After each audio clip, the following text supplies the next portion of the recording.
भारत 1960 के बाद की घटनाएं, क्या क्या घटित घटनाएं हुई थी, कितने सारे इतिहासकारों ने 1960 के बाद की घटित घटनाओं के बारे में उल्लेखित किए, कितने लोग स्वतंत्र हुए, कभी कौन सा युद्ध हुआ, कभी हमारा भारत स्वतंत्र हुआ, उसके पहले क्या हुआ, कौन कौन से इतिहासकार ने उस युद्ध से छिड़ी हुई बातों के बारे में बताए, वो सारी चीजें हम इस लेसन में देखने वाले हैं। वर्ष 1947 में भारत स्वतंत्र हुआ। कभी स्वतंत्र हुआ? 1947 में भारत स्वतंत्र हुआ। 1950 में भारत ने संविधान का अंगीकार किया।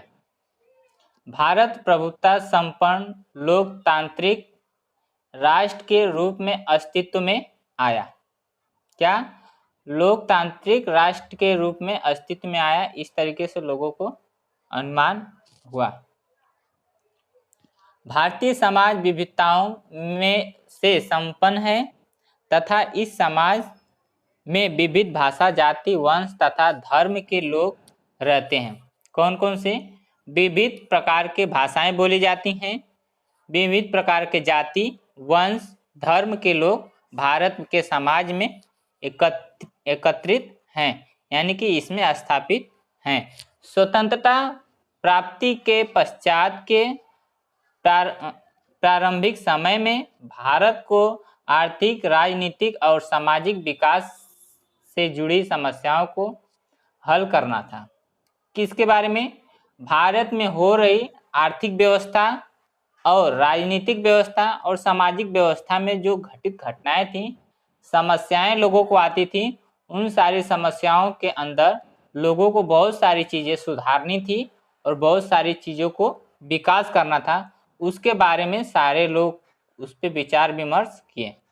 योजना आयोग का गठन करना और औद्योगिकीकरण को प्राथमिकता देना, इन दो बातों को आर्थिक विकास का साध्य करने और देश की दरिद्रता की समस्या को दूर करने के उपाय के रूप में स्वीकार किया गया। जो देश में हो रहे अत्याचार, दरिद्रता, दुष्परिणाम, उन सारी चीज़ों को दूर करने के लिए लोग अनेकों प्रकार के उपाय की व्यवस्था किए।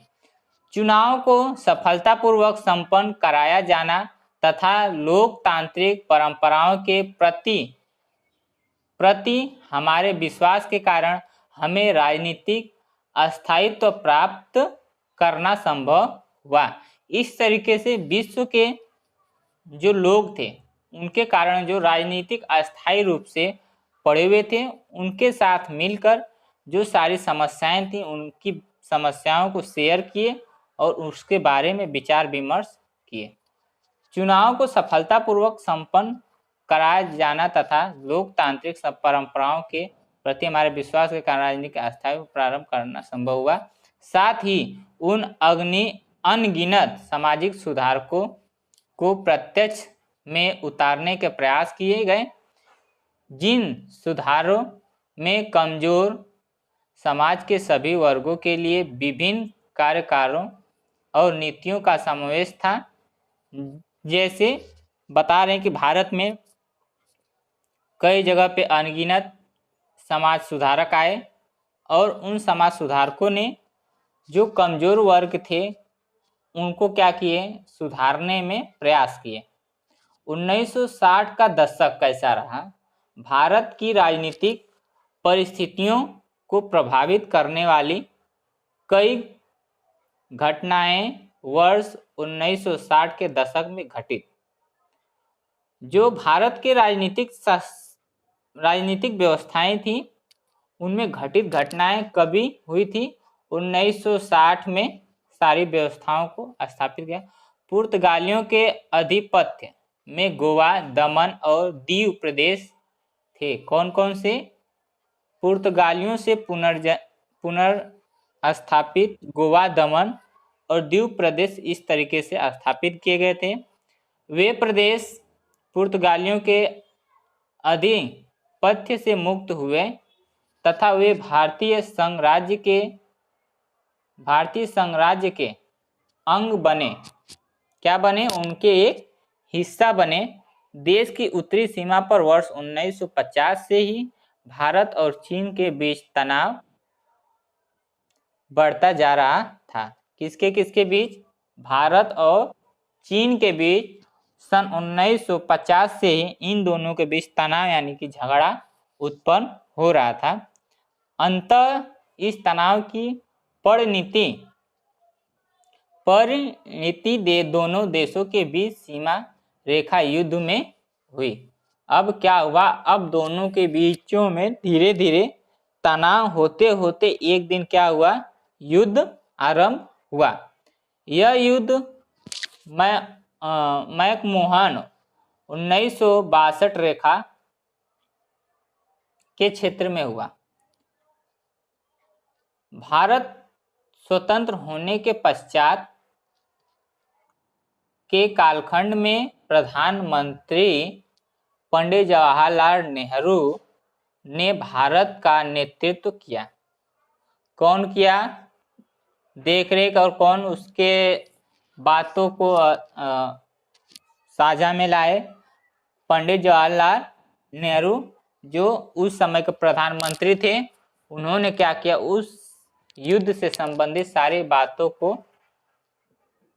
की जानकारी प्राप्त की और उसके बातों को चर्चा में लाए। नीति के शिल्पकार थे। क्या थे? एक पंडित जवाहरलाल नेहरू, वो क्या थे? एक शिल्पकार थे। भारत के सामाजिक आर्थिक विकास में उनके द्वारा दिया गया योगदान बहुमूल्य है। क्या है? उनके लिए बहुत ही योगदान महत्वपूर्ण रहा है। बहुमूल्य मतलब कीमती। वह 1964 में भारत के प्रधानमंत्री पंडित जवाहरलाल नेहरू का निधन हो गया। कभी? 1950 की जो घटनाएं घटित हुई थी उस समय वो सारी बातें व्यवस्थाओं को थोड़ा अपने उसके ऊपर विचार विमर्श किए और सामाजिक आर्थिक के विषय में उन्होंने क्या किए? बहुत ही अपना मूल्य समय दिए। फिर उनका निधन कब हो गया? 1964 ईस्वी में उनका निधन हो गया। इसके पश्चात लाल बहादुर शास्त्री भारत के प्रधानमंत्री बने। कौन बना उसके पश्चात? भारत के लाल बहादुर शास्त्री ने 1964 के बाद प्रधानमंत्री बने। उनके कालखंड में 1965 में भारत पर पाकिस्तान के बीच कश्मीर समस्या को लेकर युद्ध हुआ। अब लाल बहादुर शास्त्री का जब शासन आया तो उन शासन के दौरान 1965 में भारत और पाकिस्तान के बीच कश्मीर समस्या को लेकर युद्ध का आरंभ हुआ। दोनों देशों के बीच सोवियत रशिया ने मध्यस्थी करने का प्रयास किए। क्या किए? दोनों देशों के विपरीत। अब क्या हुआ कि उन दोनों के बीचों में मध्यस्थी करने के बाद उन दोनों क्या किए? आपस में जुड़ने के लिए सोच रहे थे। वर्ष 1966 में लाल बहादुर शास्त्री का ताशकंद में निधन हुआ। कभी? 1966 में लाल बहादुर शास्त्री का भी निधन हो गया 1 साल की कालावधि में। लाल बहादुर शास्त्री ने देश को जय जवान जय किसान का नारा दिया और इसी नारे के माध्यम से उन्होंने भारतीय किसान और जवान सैनिक का महत्व रेखांकित किया। लोगों को किस भाषा में उद्देश्य दिए लाल बहादुर शास्त्री ने? कौन सी भाषा दे के गए? जय जवान जय किसान। इस तरीके से लोगों को संदेश दिए और संदेश देने के बाद अपनी शरीर को छोड़ दिए। 1966 में श्रीमती इंदिरा गांधी। कोई आया क्या अभी?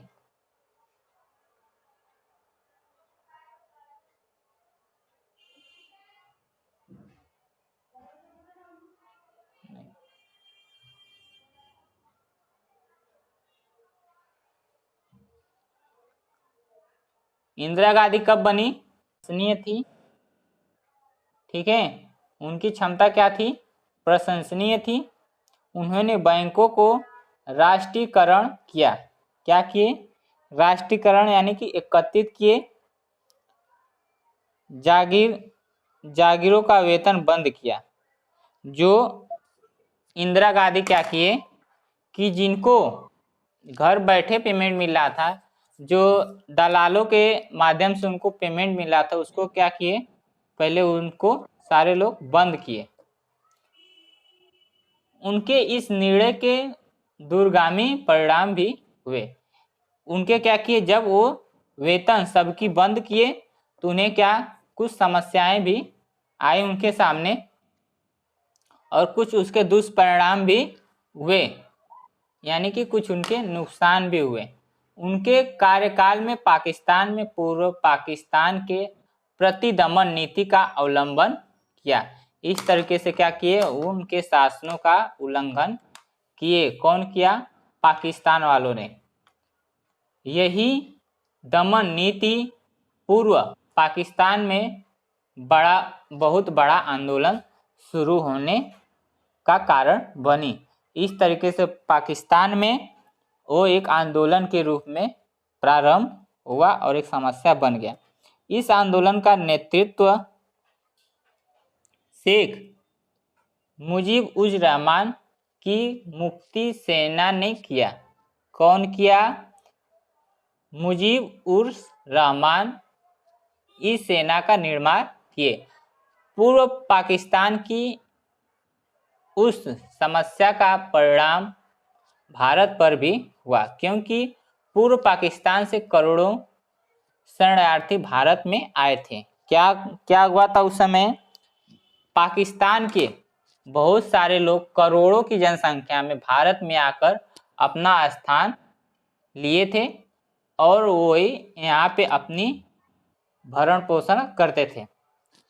अब देखते हैं सन 1970 की बात। सन 1971 में भारत और पाकिस्तान के बीच युद्ध हुआ। किसके किसके बीच? भारत और पाकिस्तान के बीच 1971 में युद्ध हुआ। इस युद्ध की परिणति बांग्लादेश के स्वतंत्र होने में हुई। कभी हुआ था युद्ध? जब बांग्लादेश स्वतंत्र हुआ था, उस समय की परिणति हुई थी भारत और पाकिस्तान में, तभी युद्ध हुआ था। इस कार्य में प्रधानमंत्री इंदिरा गांधी का सक्षम नेतृत्व महत्वपूर्ण माना जाता है। उस समय इंदिरा गांधी ने इस युद्ध को रोकने का बहुत ही बड़ा योगदान अपना दिया। परमाणु ऊर्जा का उपयोग शांति स्थापित करने हेतु करना हमारी नीति है। अब इंदिरा गांधी ने क्या किया कि एक परमाणु ऊर्जा की खोज किए और उसी को शांति का नीति प्रदान किए। इस नीति के एक अंग के रूप में भारत ने वर्ष 1984 में राजस्थान के पोखरण में भूमि के अंदर सफल परमाणु परीक्षण किया। कहाँ किए? राजस्थान के पोखरण के भूमि में उस परमाणु ऊर्जा का उपयोग किए। 1975 में सिक्किम की जनता ने भारतीय संघ राज्य के विलीन होने के पक्ष में मतदान किया और उनके अनुसार भारतीय संघ राज्य में सिक्किम को राज्य का दर्जा प्राप्त हुआ। इस तरीके से जो आंदोलन हुआ था, उस आंदोलन के मद्देनजर रखते हुए क्या किए? सिक्किम को राज्य का दर्जा प्राप्त किए, सिक्किम को अपना एक राज्य घोषित कर दिए।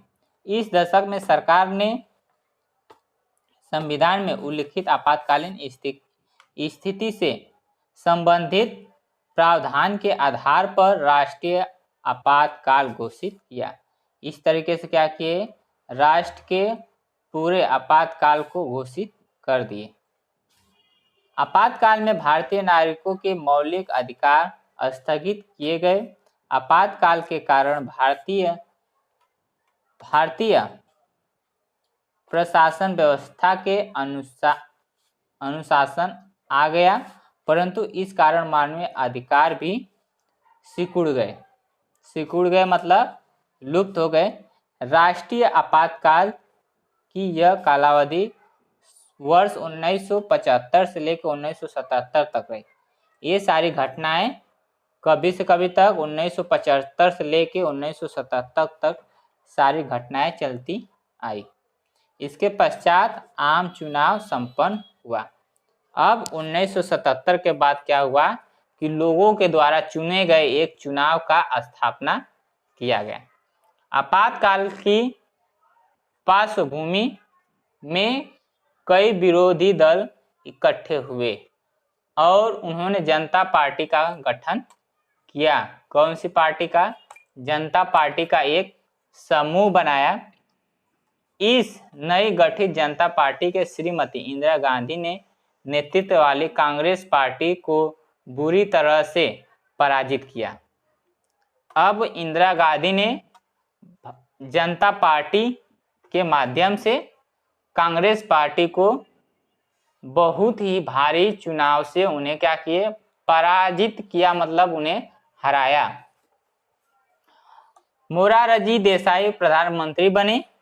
अब इंदिरा गांधी के बाद कौन बना? मोरारजी देसाई प्रधानमंत्री बने, परंतु उनके नेतृत्व वाली जनता पार्टी की सरकार आपसी मतभेदों के कारण अधिक समय तक चल नहीं सकी। अब उनके प्रधानमंत्री बनने के कारण लोगों के द्वारा आपसी मतभेद, झगड़ा, तनाव होने के कारण उनका कार्यकाल ज़्यादा समय तक नहीं चल पाया। इसके बाद चरण सिंह प्रधानमंत्री बने। अब इनके बाद प्रधानमंत्री कौन बने? मोरारजी देसाई के बाद चरण सिंह ने प्रधानमंत्री बने। उनकी सरकार भी अल्पकाल ही रही। उनकी सरकार भी क्या की? कुछ ही वर्ष के लिए रही। 1970 में पुनः चुनाव हुए। कभी? 1980 में क्या हुआ? फिर से चुनाव किया गया। श्रीमती इंदिरा गांधी के नेतृत्व में कांग्रेस पार्टी पुनः सत्ता में आई। जब 1980 में चुनाव हुआ तो फिर से कांग्रेस पार्टी की सत्ता स्थापित हुई। वर्ष 1980 की दशक के बाद क्या हुआ उस चीज को हम लोग देखेंगे। इस दशक में भारतीय राजनीतिक व्यवस्था को अनेक नई चुनौतियों का सामना करना पड़ा। क्या हुआ? इन लोगों को अनेक सारी कठिनाइयों का सामना करना पड़ा। पंजाब में सिखों ने स्वतंत्र खालिस्तान राज्य की मांग को लेकर आंदोलन प्रारंभ किया। पंजाब ने भी क्या किया? एक आंदोलन प्रारंभ किए। इस आंदोलन ने अत्यंत उमंग भयानक रूप धारण किया। जब पंजाब के साथ युद्ध हुआ, उनके साथ एक भयानक सी, मतलब न जाने कितनी लोगों की उस समय युद्ध में जान गई रही और अपनी जान की गवाही दिए रहेंगे। मतलब वो एक विशाल रूप में युद्ध स्थापित हुआ। वास्तव में इस आंदोलन को पाकिस्तान का समर्थन प्राप्त था और पंजाब वालों क्या था? पंजाब को पाकिस्तान का सपोर्ट था। इसलिए दोनों देशों ने मिलकर क्या किया? भारत पे अत्यधिक विशाल रूप में हमला किए। वर्ष 1984 में अमृतसर के स्वर्ण मंदिर में आश्रय लिए हुए आतंकवादियों को मंदिर से निष्कासित कर देने के लिए भारतीय सेना को वहां भेजा गया। अब जो मंदिर में स्थापित भारत के स्वर्ण मंदिर में आतंकवादी जो स्थापित थे, उन्होंने भारत सैनिकों ने उन आतंकवादियों को मार भगाया। श्रीमती इंदिरा गांधी के सुरक्षा रक्षक दल के रक्षकों ने ही उनकी हत्या की। अब जो श्रीमती इंदिरा गांधी के जो रक्षक थे, उन्होंने ही उनकी क्या किए? हत्या की। इसी कालावधि में पूर्वोत्तर भारत का उल्फा संगठन द्वारा बहुत बड़ा आंदोलन चलाया गया। जब उनकी हत्या कर दी गई तब उनके द्वारा हत्या करने के बाद तभी से कौन सा संगठन चलाया गया? उल्फा संगठन की स्थापना किया गया और वह बहुत दिनों तक उस संगठन को चलाया गया।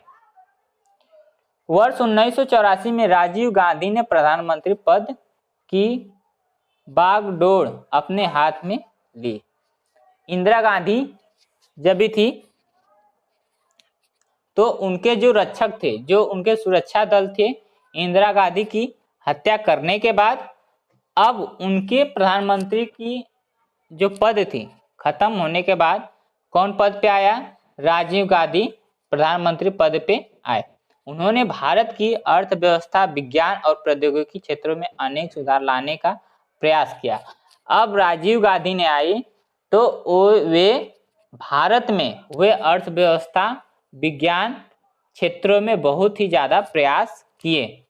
राजीव गांधी ने श्रीलंका के तमिल अल्पसंख्यकों की समस्या को हल करने में पहल की। जो तमिल के श्रीलंका के तमिल अल्पसंख्यक के लोग थी, समस्याएं थी वहाँ के, उन सारी चीज़ों को भी इजी तरीके से उन्हें सॉल्व करने की कोशिश की। तमिल समुदाय को देश के भीतर स्वसत्ता देकर श्रीलंका की अखंडता को बनाए रखने के श्रीलंका के पासुता को उन्होंने समर्थन दिया तथा परंतु इस संदर्भ में उनके द्वारा किए गए प्रयासों को सफलता नहीं मिली। लेकिन ये सारे कारनामा करने के बाद भी राजीव गांधी को इन सब सारी चीज़ों से सफलता नहीं प्राप्त हुई। फिर क्या हुआ? 1989 में हुई आम चुनाव में कांग्रेस पार्टी की पराजित हुई। क्या हुआ? 1989 में जब चुनाव हुआ गया जनता के द्वारा तो कांग्रेस पार्टी क्या हुआ? हार गया। इसके बाद अलग अलग दल इकट्ठे हुए और जनता दल के विश्वनाथ प्रताप सिंह भारत के प्रधानमंत्री बने। अब राजीव गांधी प्रधानमंत्री पद से हटी, उनके पश्चात फिर कौन बना? विश्वनाथ प्रताप सिंह भारत के प्रधानमंत्री बने।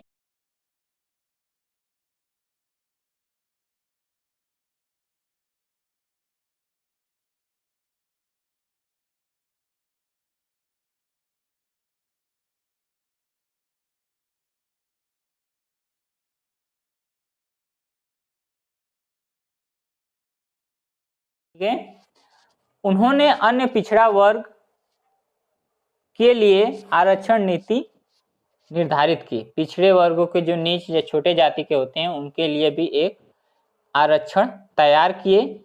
यह उसका सबसे महत्वपूर्ण योगदान माना जाता है। उनका भी बहुत ही उसमें सहयोग हुआ। दल के अंतर्गत चलने वाले विवादों के कारण वे अधिक समय तक प्रधानमंत्री पद पर बने रहे।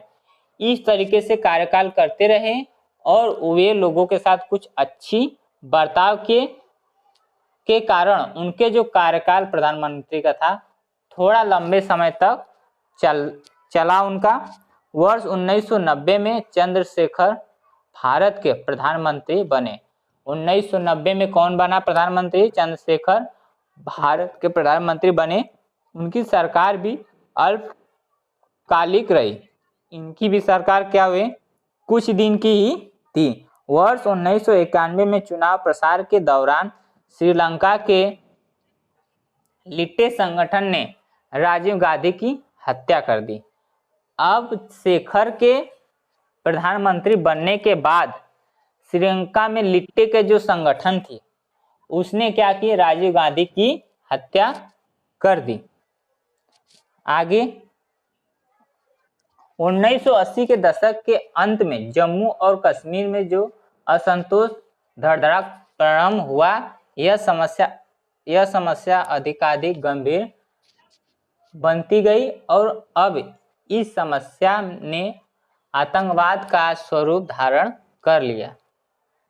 वहां चलने वाली आतंकवादियों की गतिविधियों ने कश्मीरी पीड़ितों को वहां से भाग जाने के विवश किया।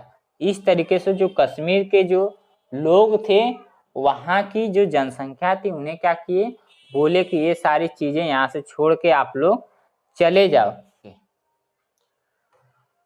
वर्ष 1991 के बाद के परिवर्तन, परिवर्तन मीन्स चेंज, ठीक है।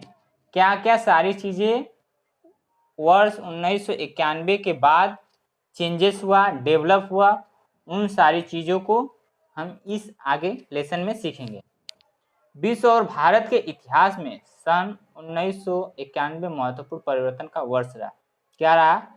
सबसे अच्छा वर्ष, सबसे अच्छा ईयर्स कौन सा? सन 1991 का था। लगभग इसी वर्ष सोवियत रसिया का विघटन हुआ और विश्व में चल रहा शीत युद्ध समाप्त हो गया। भारत में पीवी नरसिंह राव की सरकार ने भारत की अर्थव्यवस्था में कई परिवर्तन लाए। किसकी सरकार ने? पीवी नरसिंह की सरकार ने भारत में जो अर्थव्यवस्थाएं थी, आर्थिक रूप से जो लोगों को यूज वाली चीजें थी, उनके विषय में बहुत सारे सुधार लाए। वर्ष 1996 में से 1999 की कालावधि में भारत की लोकसभा में किसी भी राजनीतिक दल को स्पष्ट बहुमत प्राप्त नहीं था। इस तरीके से जो सारी इनकी गणनाएं थी, बहुमतें थी, उन्हें प्राप्त नहीं था, मतलब उन तक नहीं पहुंचा था। इस काल में प्रधानमंत्री के रूप में उन्होंने कार्य किए अटल बिहारी वाजपेयी, HD देवेगौड़ा और इंद्र कुमार गुजराल। अतः वर्ष 1999 भारतीय जनता पार्टी के नेतृत्व में राष्ट्रीय जनतांत्रिक गठबंधन सत्तासीन हुआ। अटल बिहारी वाजपेयी भारत के प्रधानमंत्री बने। कभी 1999 में अटल बिहारी वाजपेयी को राष्ट्रपति पद पे बिठाया गया। अटल बिहारी वाजपेयी ने पाकिस्तान के साथ बातचीत करने का प्रयास किया, परंतु सफलता नहीं मिली। अटल बिहारी वाजपेयी क्या किए? पाकिस्तान के साथ हाथ मिलाने का और अपनी सत्ता उनके साथ मिलकर चलाने की कोशिश की, लेकिन वो उसमें असफल रह गए।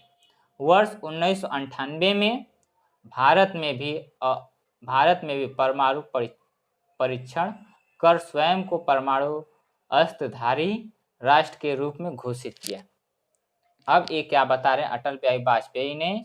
कि भारत में भी उन लोगों के जैसा परमाणु बम बनाकर अपने को अस्त्रधारी राष्ट्र के रूप में घोषित कर दिए। वर्ष 1999 में कश्मीर के मुद्दे पर भारत और पाकिस्तान के बीच कारगिल में युद्ध हुआ। कभी 1999 में भारत और पाकिस्तान के बीच कारगिल के क्षेत्र में युद्ध हुआ।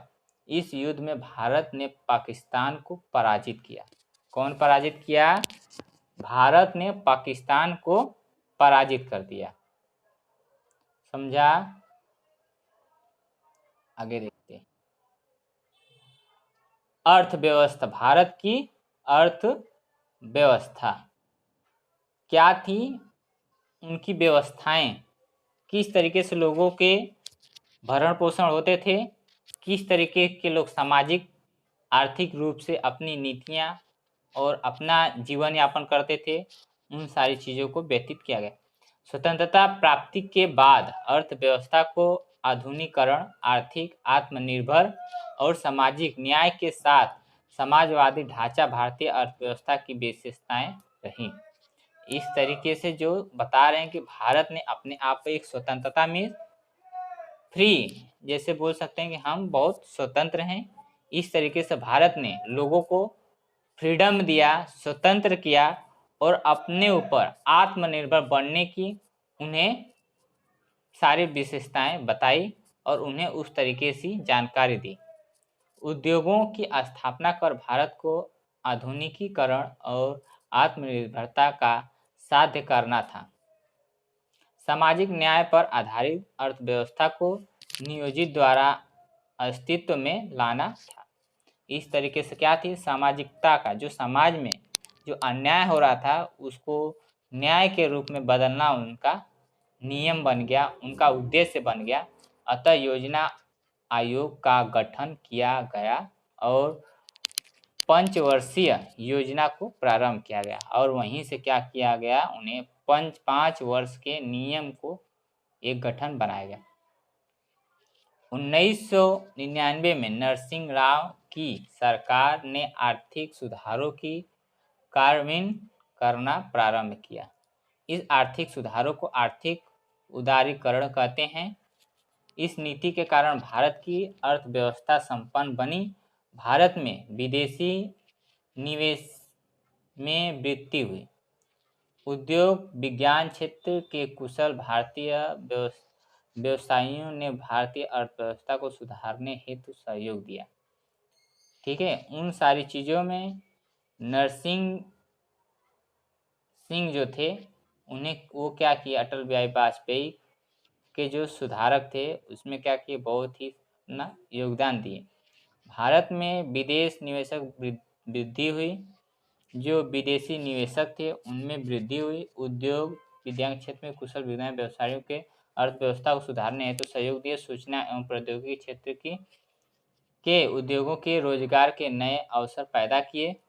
1991 के पश्चात हुए इन परिवर्तनों का वर्णन वैश्वीकरण के रूप में भी किया जाता है। अब सारी चीज़ें जो 1991 में परिवर्तन हुए थे उन सारी परिवर्तनों को क्या किए, एक वैशिष्ट, एक उनका विपरीत स्थान देकर, अस्थायी स्थान देकर उनके अंदर एक स्थान दे दिया गया, उन्हें एक जगह प्रस्तुत कर दिया गया ताकि लोग उसके द्वारा लोगों को आने वाली समस्याओं उससे दूर कर सकते हैं। विज्ञान और प्रौद्योगिकी क्या है इसको हम देख लेते हैं।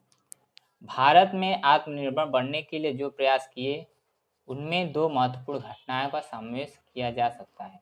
इस तरीके से वे 2 घटनाओं को क्या किए, समावेश किए। वर्ष 1965 में प्रारंभ हुई हरित क्रांति का जनक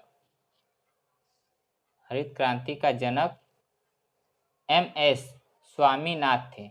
कौन थे? जो हरित क्रांति की जो प्रारंभ हुई तब उसके जनक कौन थे, यानी कि कौन प्रारंभ किया था? डॉक्टर MS स्वामीनाथन किए थे।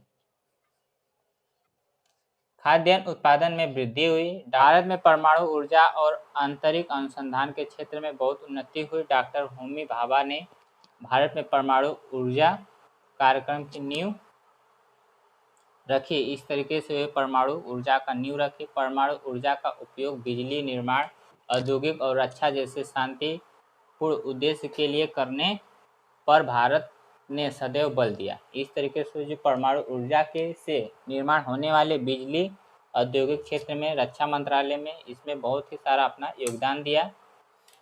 भारत ने आंतरिक प्रौद्योगिकी में भी ठोस कार्य किया। वर्ष 1975 में पहला उपग्रह आर्यभट्ट अंतरिक्ष प्रक्षेपण ने किया। इस तरीके से 1975 में आर्यभट्ट ने प्रक्षेपण किए। आज भारत के पास एक सफल अंतरिक्ष योजना है। इसके अंतर्गत उनके उपग्रह अंतरिक्ष में छोड़े गए दूर संचार क्षेत्र में भी उन्नति हुई। इस तरह के दूर संचार यानी कि टेलीफोनों माध्यमों में भी बहुत सारी उन्नति की गई, विकास किया गया। भारत में सामाजिक क्षेत्र में भी कई महत्वपूर्ण परिवर्तन किए गए। बहुत सारी चीज़ें भारत में अभी भी चेंजेस किए गए। उनमें से कुछ परिवर्तन महिलाओं के सशक्तिकरण की समस्याओं को संबंधित तो कुछ उपेक्षित घटनाओं की उत्पत्ति हुई, स्वीकार की गई नीतियों से संबंधित है। देश की महिलाओं और बालिकाओं के सर्वांगीण विकास को गति देनी थी। फलतः वर्ष 1985 में मानव संसाधन विकास मंत्रालय के अंतर्गत महिला और बाल विकास विभाग का गठन बनाया। इस तरीके से 1985 में महिलाओं के द्वारा किए गए सशक्तिकरण का एक गठन बनाया गया। महिलाओं को सामाजिक न्याय का आश्वासन मिले और योजनाओं के कार्यान्वयन को सहायता प्राप्त हुआ। इस उद्देश्य को लेकर जो कानून बनाए उनमें दहेज प्रतिबंध कानून, समाज वेतन कानून का समावेश था। जो उसमें बनाया गया था उसमें दहेज से रिलेटेड सारी प्रथाएं बनाई गई थी। 73वें और 74वें संविधान संशोधन द्वारा स्थानीय शासन संस्थाओं के महिलाओं के लिए आरक्षित स्थान रखे गए और इन लोगों के लिए क्या किए गए, एक व्यवस्थित स्थान चुने गए। संविधानकारों को लगा था कि जाति व्यवस्था के कारण भारतीय समाज के वर्गों समूहों को प्रतिष्ठा और समान अवसरों से वंचित होना पड़ेगा। इस समस्याओं का हल ढूंढने के लिए वर्ष 1953 में काका साहेब कालेलकर आयोग की स्थापना की। क्या किए काका साहेब कालेलकर ने 1953 में एक आयोग की स्थापना की। वर्ष 1978 ईस्वी में बीपी मंडल की अध्यक्षता में अन्य पिछड़े वर्गों की समस्याओं पर विचार करने के लिए एक आयोग गठित किया गया। क्या किया गया, लोगों की जो समस्याएं थीं उन सारी समस्याओं को दूर करने के लिए एक फिर से संगठन बनाया गया। विविध सेवाओं और संस्थानों में पिछड़ी जाति के वर्गों को उचित प्रतिनिधित्व उपलब्ध करा देने के लिए आरक्षण की नीति स्वीकार किया गया। सुनिश्चित जाति एवं जनजाति के लोग उच्च वर्गों द्वारा की जाने लगे। इस तरीके से जो सूची और सूची जनजाति थे उनमें सारी चीज़ों में क्या किया, बहुत सारे चेंज किए गए और उनको अलग अलग भागों में डिवाइड कर दिया गया। भय और दमन उद्यम तंत्र मुक्त रहकर प्रतिष्ठा और आत्म सम्मान के साथ ही साथ जी सके। अब वो क्या किए कि अपने अंदर हिंसा भय को सारी चीज़ें दूर कर और आत्म सम्मान के साथ वो जीना उनका कर्तव्य बन। इसके लिए वर्ष 1989 में सरकार ने आत्मचार विरोधी कानून पारित किया और 1989 में क्या किया, आत्म विरोधी कानून को भी व्यवस्थापित किया गया। अब वैशिष्टीकरण क्या है, वैशिष्टीकरण के कारण अर्थ, नीति, राजनीतिक विज्ञान के प्रौद्योगिक, समाज तथा संस्कृति जैसे सभी क्षेत्रों में अनेक परिवर्तन हुए। इस तरीके से क्या बता रहे हैं कि विज्ञान के क्षेत्र में, राजनीति के क्षेत्र में और आर्थिक समस्याओं के क्षेत्र में सारे परिवर्तन दूर किए गए। उनमें से कुछ परिवर्तनों की चर्चा की गई, उपस्थित परिक्षेप में की है। वैश्विक स्तर पर भारत सभी क्षेत्रों के महत्वपूर्ण देश के रूप में उदित हुआ। भारत G20 और G20 BRIG जैसे अंतर्राष्ट्रीय संगठनों का एक महत्वपूर्ण सदस्य देश है। इस तरह से क्या बता रहे हैं, ब्रिक्स क्या है, एक अंतर्राष्ट्रीय संगठन का एक सदस्य है। भारत ने दूरसंचार प्रौद्योगिकी क्षेत्र में हुई एक महत्वपूर्ण क्रांति को अनुभव किया। इस तरीके से क्या किया, जो दूरसंचार थे उनमें क्या किया, हुए बहुत सारे परिवर्तनों में उन्हें क्रांति में सम्मिलित किया। संपूर्ण भारत में भ्रमण ध्वनि और अंतरजाल सेवाओं पर ग्रहण पर आधारित दूरसंचार सेवाओं का जाल फैला हुआ। राजनीतिक क्षेत्र में भी इससे लोकतंत्र किस प्रकार सफलतापूर्वक कार्य कर रहा है, इसे भारत ने पूरे विश्व को दिखाया। युवाओं के जीवन शैली पर बहुत बड़ा परिवर्तन हुआ। ये परिवर्तन उनकी भोजन की आवश्यकता, वेशभूषा, भाषा, मान्यताएं द्वारा दिखाई देते हैं। इस तरीके से लोगों के जीवन में होने वाले परिवर्तनों के बारे में सारी चीज़ों को बताया गया। अब आगे क्या है कि लोगों के जो जीवन चरित्र में चेंजेस आए, किस तरीके से उसको यूज करते थे, उन सारी चीज़ों को अगले लेसन में बताने की कोशिश